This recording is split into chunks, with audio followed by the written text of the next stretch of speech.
Assalamualaikum warahmatullahi wabarakatuh. Ikuti dan kunjungi channel YouTube Maulizul Akbar NAD. Subscribe, like, share, komen.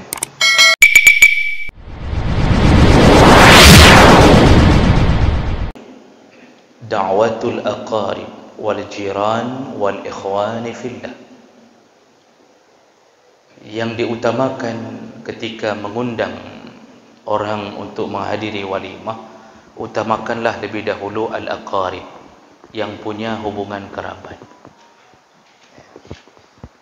Jadi kalau kita mau membuat list siapa yang kita undang, lebih dahulu mengundang yang punya hubungan darah dan yang punya hubungan kerabat, baik kerabat dekat maupun jauh. Itu yang jangan dilupakan, karena mengundang mereka mendapatkan dua pahala. Pahala memberi sedekah sekaligus pahala silaturahim. Jadi utamakan dulu saudara dekat sampai ke sepupu atau dari nenek-nenek, itu semua diundang lebih utama daripada mengundang orang lain. Sudah selesai semuanya diundang dari karangan saudara kita, barulah wal jiran, undanglah tetangga. Tetangga lebih utama diundang daripada teman sekantor, karena hidup mati kita bersama tetangga. Yang memadamkan air ketika rumah kita terbakar, tetangga. Yang memukul pencuri ketika tertangkap di komplek kita juga tetangga. Jadi tetangga paling berperan dalam hidup. Makanya Rasulullah paling marah kepada orang yang menyakiti tetangga. Diancam neraka oleh Rasulullah, barang siapa man la ya'manu jaruhu bawa'iqah, kalau ada tetangga yang tidak bisa hidup aman dengan keburukan akhlak orang ini. Paling marah Rasulullah orang yang menyakiti tetangga, walaupun hanya dengan buang sampah. Itu fungsi tetangga. Jadi jangan sampai kita buang sampah menyakiti tetangga. Kita masukkan sampah ke dalam tong sampah tetangga, yang bayar bulanan dia. Kita copre, tidak bayar, tapi masukkan setiap hari ke dalam tong sampah tetangga. Ketika digigit oleh anjing, sampah itu yang bersihkan tetangga, padahal sampah kita. Itu menyakiti. Sampai segitu harus difikirkan. Jadi ketika ada kenduri walimah perkahwinan, yang jangan lupa tetangga, walaupun sedang bermusuhan. Di saat itulah jadwal untuk berbaikan. Oh, tidak berani ngundang sendiri, gundang melalui orang ketiga. Jadi jangan sampai ada yang sedang bermusuhan tidak diundang, maka terpelihara permusuhan itu. Jadi undang saja. Mudah-mudahan hari walimah itu menjadi hari perdamaian. Sudah selesai tetangga, maaf, ukuran tetangga itu berapa? Ada hadis dhaif, tapi dhaif hadisnya dari Aisyah yang menyebutkan 40 ke samping kanan, 40 ke kiri, 40 ke atas, 40 ke bawah. Kalau model tinggal di atas, menyona yang model tinggal miyu menyan 40, itu tapi dhaif hadisnya. Para ulama menegaskan yang ukuran tetangga selama kita masih menganggap dekat, itu tetangga. Walaupun satu kampung, itu masih dianggap tetangga. Jadi tidak ada batasan bilangan. Jadi kalau memang satu kampung kita anggap dekat, maka itu pun dianggap tetangga. Namun tetangga yang paling utama, yang paling dekat pintunya dengan rumah kita.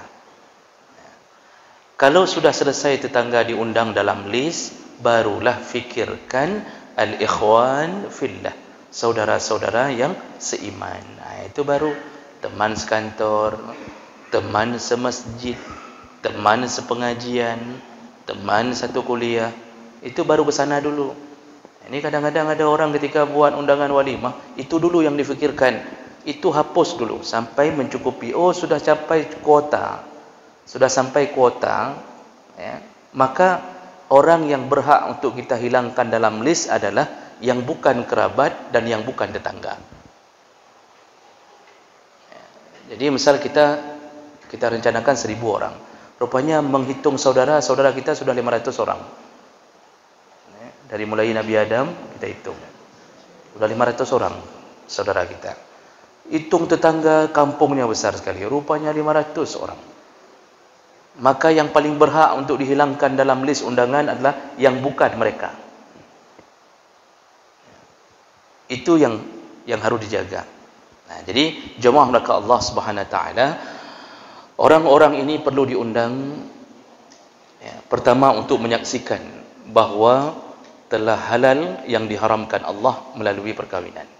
Sekaligus mereka akan melihat bahawa ternyata anak kita kalau didapatkan di jalan berboncengan itu istrinya, bukan pacarnya lagi. Ya, jadi jangan sampai fitnah masih terasa gara-gara mereka tidak tahu. Selain daripada itu, menanamkan al-mawaddah wa ziyadatun fil mahabbah. Selain daripada itu, dengan mengundang, memberi makan, itu membuat bertambahnya kedekatan, kasih sayang, rasa cinta di antara sesama kita. Ya. Maka jemaah mereka Allah Subhanahu wa taala, ya, ini termasuk adab ketika melakukan walimah, mengundang. Dan ini sunnah Nabi mengundang ini dengan bahasa Nabi, a'linu an-nikah, umumkanlah pernikahanmu. Jadi nikah jangan diam-diam, karena pernikahan diam-diam akan menimbulkan masalah. Makanya ini ada PNS yang nikah diam-diam selalu menimbulkan masalah. Pertama, pasti masalahnya dengan istri pertama. Pasti. Yang kedua, masalah berkepanjangan gara-gara nikah diam-diam. Istri pertama tidak tahu bahawa ada istri kedua. Tahunya ketika jenazah telah terbaring, ternyata ada perempuan menangis di hadapan jenazah dan dia mengaku istri yang kedua.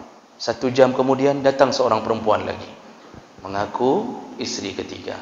1 jam kemudian datang perempuan lagi mengaku istri keempat. Dia tidak tahu selama ini.